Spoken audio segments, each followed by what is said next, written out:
عند دما شاګردان وي کله چې په انټرنیټ کې دما تقریر نشر کوي شیخ عبدالحمید خماسي لیکلو کې طالبانو خېته ټکی ورکړی و زوی مو مړ صحیح پګړۍ پښتوني څنګه وایي پګړۍ یو سړی چې پښتون نه وي پګړۍ چې ورزده کوي پګړۍ نه سي ویلی پګړۍ داسې وایي نو طالبانو د پښتو د اصولو سره برابر وویلې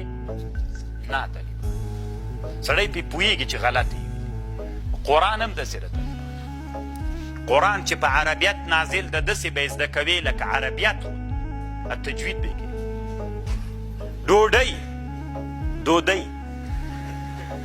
که نه اوس یو چا چې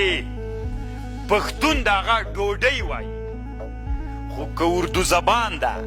یا فارسی زبان ده یا عرب ده یا چینایی ده یا یو بل څوک ده چې هغه ته پښتو زده کوي ډوډۍ وایي لکه ډوډۍ خو راوړه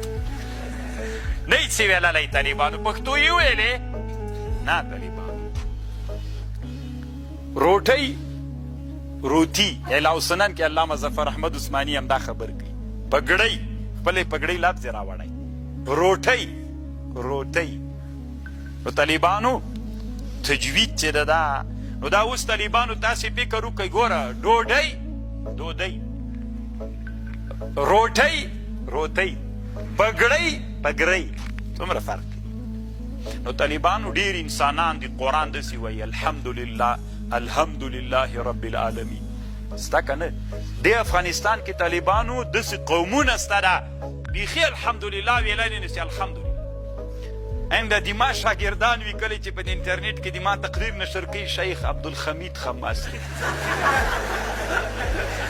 لیکلو کې طالبانو خېته ټکی ورکړی و زوی مو مړ صحیح خپل نوم یې چې لیکلی چې ښې پکې طالبانو ترې ښې سوي په لیکلو کې داسې دی نه باد فکر کوي زه یې وایم نه چې څوک دي زید و عمر بکر د هغه خپله پته لګېږي نو طالبانو ورونو تجوید ضروری ده قرآن به داسې وایي حمالة الحطب حمالة الحطب حطب حمالة الحطب هی وګوره او هی وګوره نو طالبانو ورونو تجوید لازمي ده باید زده یې